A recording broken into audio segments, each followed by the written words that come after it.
یہ بظاہر خوشخبری ہے کہ میں نے خراسان اور بخارا کو ان باغیوں اور غداروں سے چھین کر سلطنت غزنی میں شامل کر لیا ہے، مگر میں اسے خوشخبری نہیں سمجھتا۔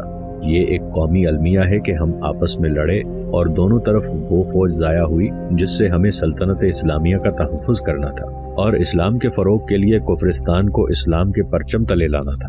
میں مرد میدان ہوں، مجھے نظر آ رہا ہے کہ میری عمر میدان جنگ میں گزر جائے گی اور میری لاش کسی محاذ سے اٹھائی جائے گی۔ خدشہ یہ ہے کہ میں اپنے بھائیوں کے خلاف لڑتا ہوا مارا گیا تو میرا جہاد رائیگاں جائے گا اور میں خدا کے حضور سرخرو نہیں ہو سکوں گا۔ میں اپنی سلطنت کی توسیع نہیں، اسلام کا فروغ چاہتا ہوں۔ مجھے تاج سر پر رکھ کر تخت پر بیٹھنے کی مہلت ہی کب ملے گی؟ مجھے ہندوستان کے بت للکار رہے ہیں۔ راجہ جے پال ہندوستان کی تمام ریاستوں کی فوجوں سے غزنی پر حملے کی تیاریاں کر رہا ہے۔ میں اس کی طرف بڑھتا ہوں تو میرے مسلمان بھائی میری پیٹھ پیچھے وار کرتے ہیں۔ اس لحاظ سے ہندو اور مسلمان ایک ہو گئے ہیں۔ کیا آپ ساسانیوں، تبرانیوں، غوریوں اور الخانیوں کو بتا سکتے ہیں کہ ہم سب ایک امت ہیں؟ کیا وہ آپ کی بات ذہن نشین کر لیں گے کہ مرکز سے ٹوٹ کر کوئی ایک بھی مسلمان ریاست باقی نہیں رہ سکے گی؟ خانہ جنگی ابھی ختم نہیں ہوئی، مجھے آپ کی حوصلہ افزائی اور دعا کی ضرورت ہے۔ سلطنت غزنی کی مالی حالت اچھی نہیں رہی، آپ میری مالی مدد نہیں کر سکتے، نہ میں آپ سے مالی مدد مانگوں گا۔ میرے لیے دعا کریں، میں اللہ سے مدد مانگتا ہوں۔ بغداد سے خلیفہ القادر باللہ عباسی کا جواب آیا۔ آپ کا پیغام پڑھ کر مجھے افسوس ہوا ہے، حیرت نہیں ہوئی۔ ہماری یہ روایت نئی نہیں ہے کہ اپنے اوپر حکمرانی کا نشہ طاری کر کے اپنے مذہب اور ملی اتحاد کو قربان کر دو۔ یہ لوگ جو آپس کے خون خرابے کا باعث بنے ہوئے ہیں، اسلام کو اپنی اغراض کے لیے استعمال کر رہے ہیں۔ یہ اپنے بھائیوں کا خون بہانے کے لیے عیسائیوں اور یہودیوں تک سے مدد لیتے ہیں۔ امت رسول اللہ کو اپنی رعایا بنانے کے لیے جھوٹ بول بول کر لوگوں کو ایک دوسرے کے خلاف بھڑکاتے، اکساتے اور خانہ جنگی کے لیے تیار کرتے ہیں۔ یہ ہماری روایت بن گئی ہے اور یہی ہماری تاریخ بنے گی۔ قوم مسلم کے عمرا تخت و تاج کے حصول کی خاطر قوم کو گروہوں میں تقسیم کر کے ایک دوسرے کے خون کا پیاسا بنائے رکھیں گے۔ سلطنت اسلامیہ ریاستوں میں بٹتی چلی جائے گی، کفار انہیں رونتے رہیں گے، جلتی پر تیل ڈالتے رہیں گے اور سلطنت کو ٹکڑوں میں کاٹتے چلے جائیں گے۔ یہ عمرا اور حکمران سمجھ نہیں سکتے کہ مرکز سے کٹ کر ان کی حالت ویسی ہی ہو رہی ہے جیسی درخت سے ٹوٹی ہوئی شاخوں کی ہوتی ہے۔ انہیں پتا پتا ہو کر بکھر جانا اور سوکھ جانا ہے۔ میں ڈرتا ہوں کہ شاخیں اسی طرح ٹوٹ ٹوٹ کر گرتی رہیں تو اسلام کا درخت سوکھ جائے گا۔ خانہ جنگی کو ہمیشہ کے لیے ختم کرنے کے لیے اگر آپ کو ایک فیصلہ کن خانہ جنگی لڑنا پڑے تو میں آپ کو اس کی اجازت دیتا ہوں۔ شرط یہ ہے کہ آپ کی نیت میں فتور نہ ہو، آپ قوم کو متحد کریں، آپ کا مقصد اسلام کا فروغ ہونا چاہیے۔ ہندوستان کے مسلمان ذلت کی زندگی گزار رہے ہیں اور ہندوؤں کے ڈر سے اور ان کی فریب کاریوں سے بھی اسلام سے دستبردار ہوتے چلے جا رہے ہیں۔ میں آپ کو یہ فرض سونپتا ہوں کہ ہندوستان کے مسلمانوں کی مدد کو پہنچیں، ان کے وقار کا تحفظ کریں، ہندوستان کے بت توڑ کر وہاں اسلامی سلطنت کی بنیاد رکھیں۔ اگر آپ کی نیت صاف ہوئی اور آپ کے دل میں جہاد فی سبیل اللہ کا جذبہ ہوا تو اللہ آپ کی مدد کرے گا۔ سلطانی کے لیے لڑنے والوں کو اگر کامیابی حاصل ہوتی بھی ہے تو وہ عارضی ہوتی ہے، دائمی فتح ان کی ہوتی ہے جو حق پر ہوتے ہیں۔ اس پیغام کے ساتھ خلیفہ نے سلطان محمود کو افغانستان، سیستان اور خراسان کی سلطانی کی سند دے کر اسے یمین الدولہ اور امین الملت کے خطاب عطا کیے۔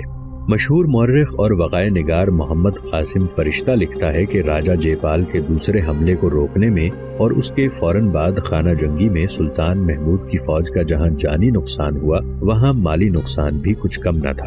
فتح البلاد، سفرنامہ، بو نصر مستقی اور ابو الفضل کی تحریریں شاہد ہیں کہ محمود کے دربار میں مختلف علوم کے جتنے عالم تھے اور جتنی عمدہ فوج محمود کی تھی اور جتنا عمدہ انتظامیہ تھا، اس کی مثال اس وقت تک کوئی اور مسلمان حکمران پیش نہیں کر سکتا تھا۔ مگر فوج اور سول انتظامیہ کے اس اونچے معیار کو برقرار رکھنے پر بہت خرچ اٹھتا تھا۔ ہندوستان میں اور اڑوس پڑوس کے دیگر ممالک میں جو جاسوسی نظام قائم کیا گیا تھا اس کے اخراجات بھی خاصے زیادہ تھے۔ یہی وجہ ہے کہ سلطان محمود کو مالی پریشانیوں نے گھیر لیا۔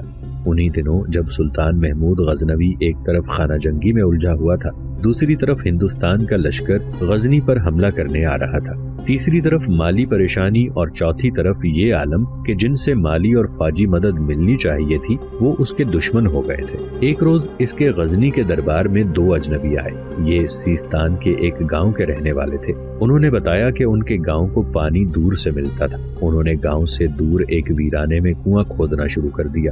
زمین کی سطح کی حالت بتاتی تھی کہ پانی زیادہ گہرائی میں نہیں ہوگا اور زمین نرم ہوگی، مگر 3 ہاتھ نیچے تک کھدائی کی تو آگے زمین پتھروں کی سخت ہو گئی۔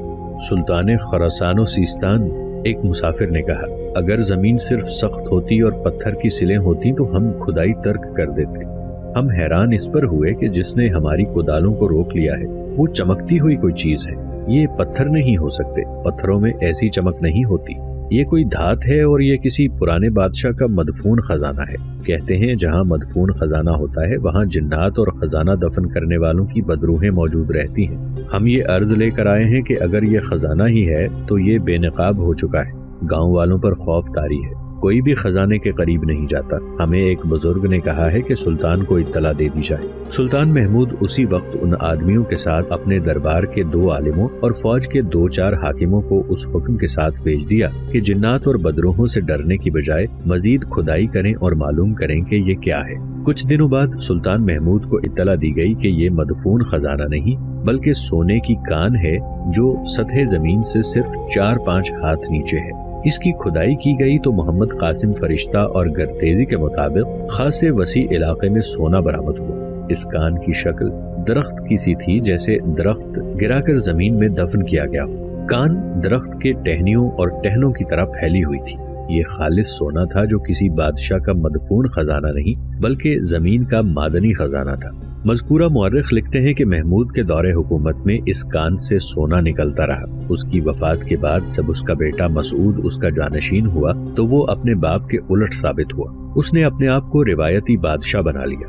سلطان محمود نے سلطنت غزنی کو خدا کے جس راستے پر ڈالا تھا وہ راستہ اس کے بیٹے کے دور میں عیش و عشرت اور گناہوں کی تاریکی میں گم ہو گیا۔ سونے کی اس کان کی دولت رقص و سرود اور جام و مینا میں اڑنے لگی۔ ایک رات شدید زلزلہ آیا۔ زلزلے کا مرکز یہی مقام تھا جہاں سے سونا برآمد ہو رہا تھا۔ وہاں سے زمین پھٹ گئی، پھر زمین بیٹھ گئی اور کان کا پورا علاقہ زمین کے پیٹ میں چلا گیا۔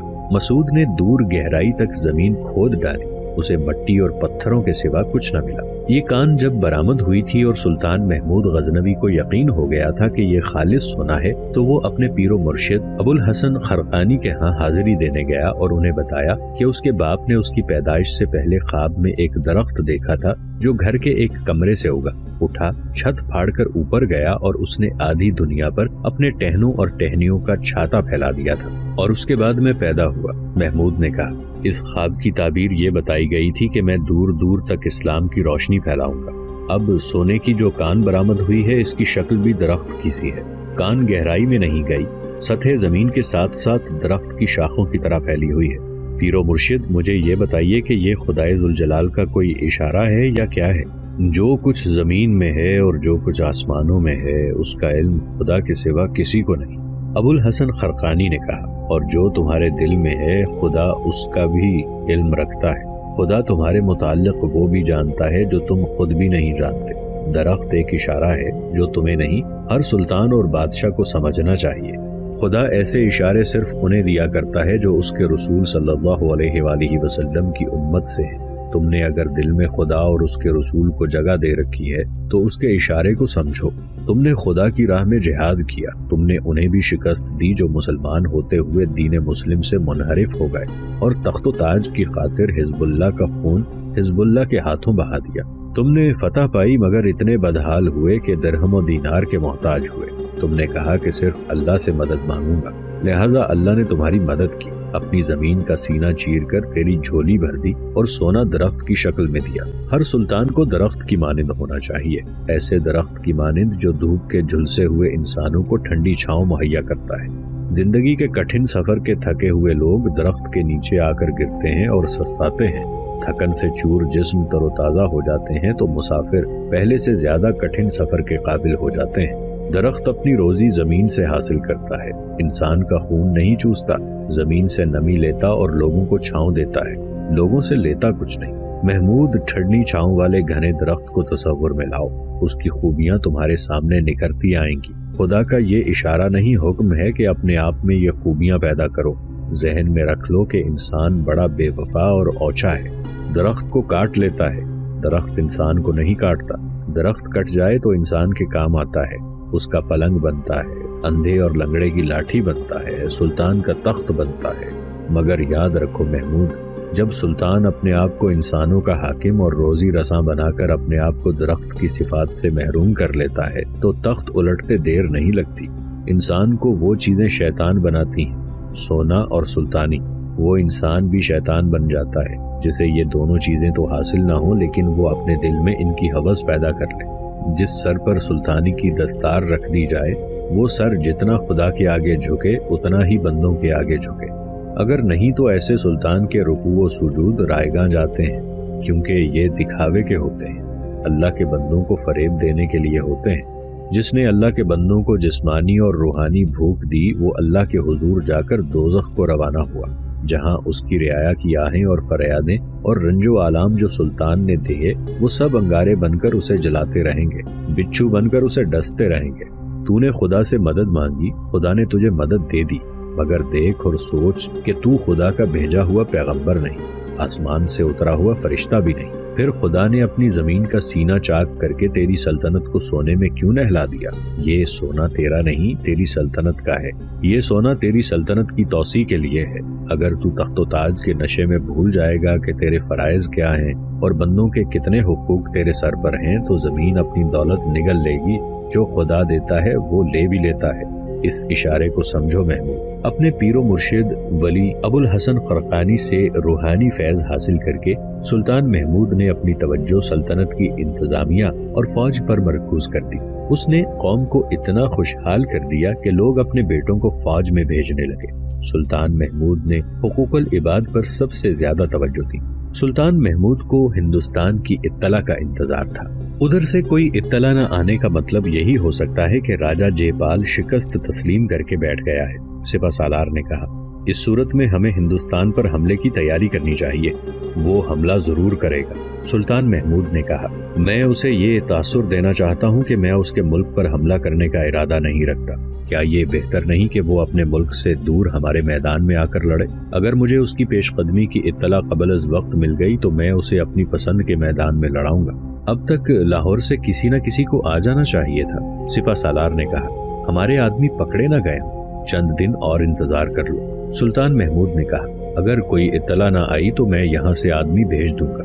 لاہور سے اطلاع جا رہی تھی۔ عمران بلازری، نظام اوریزی، قاسم بلخی اس رات جگموہن، اس کی بہن رشی اور فاطمہ کو ساتھ لے کر لاہور سے نکلے تھے، جس رات بٹنڈا کے جاسوس جانبازوں نے لاہور میں راجہ جے پال کی رسد کو نظر آتش کیا تھا۔ بڑے پنڈت نے رشی کی جگہ اسی رات ایک اور لڑکی کو اغوا کر لیا تھا اور اسے ٹیلوں والے مندر میں پہنچا دیا۔ یہ لڑکی ہوش میں تھی، سب کو دیکھتی تھی، اسے جو کہتے تھے وہ کرتی تھی۔ ایک پنڈت اس کی آنکھوں میں آنکھیں ڈال کر کہتا رہتا تھا، مجھے اندر دیوی کے چرنوں میں قربان کر دو، مہاراج جے پال کے ماتھے پر میری خون کا تلک لگا دو، میرے خون کی چمک دشمن کو اندھا کر دے گی۔ یہ ایک پر اسرار سا عمل تھا جس میں سے لڑکی کو گزارا جا رہا تھا۔ اس کے گرد اسی کی عمر کی لڑکیاں ناچتی اور گاتی رہتی تھی۔ لڑکی کو خاص قسم کی غذا دی جاتی تھی اور اسے کوئی ایسی چیز کھلائی جاتی تھی جس کے اثر سے اس کا ذہن اپنے قبضے میں نہیں رہا تھا۔ 3-4 دنوں بعد اس نے وہی کہنا شروع کر دیا جو اس کے ذہن میں ڈالا جا رہا تھا۔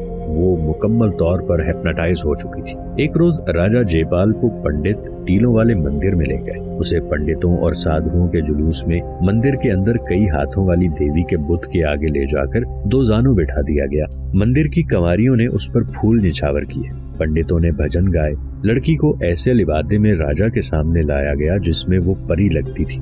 لڑکی نے بازو پھیلا کر کہا، مجھے اندر دیوی کے چرنوں میں قربان کر دو، مہاراج جے پال کے ماتھے پر میرے خون کا تلک لگا دو۔ لڑکی نے اس عمل کے زیر اثر جو اس پر کیا جاتا رہا تھا سر جھکا دیا۔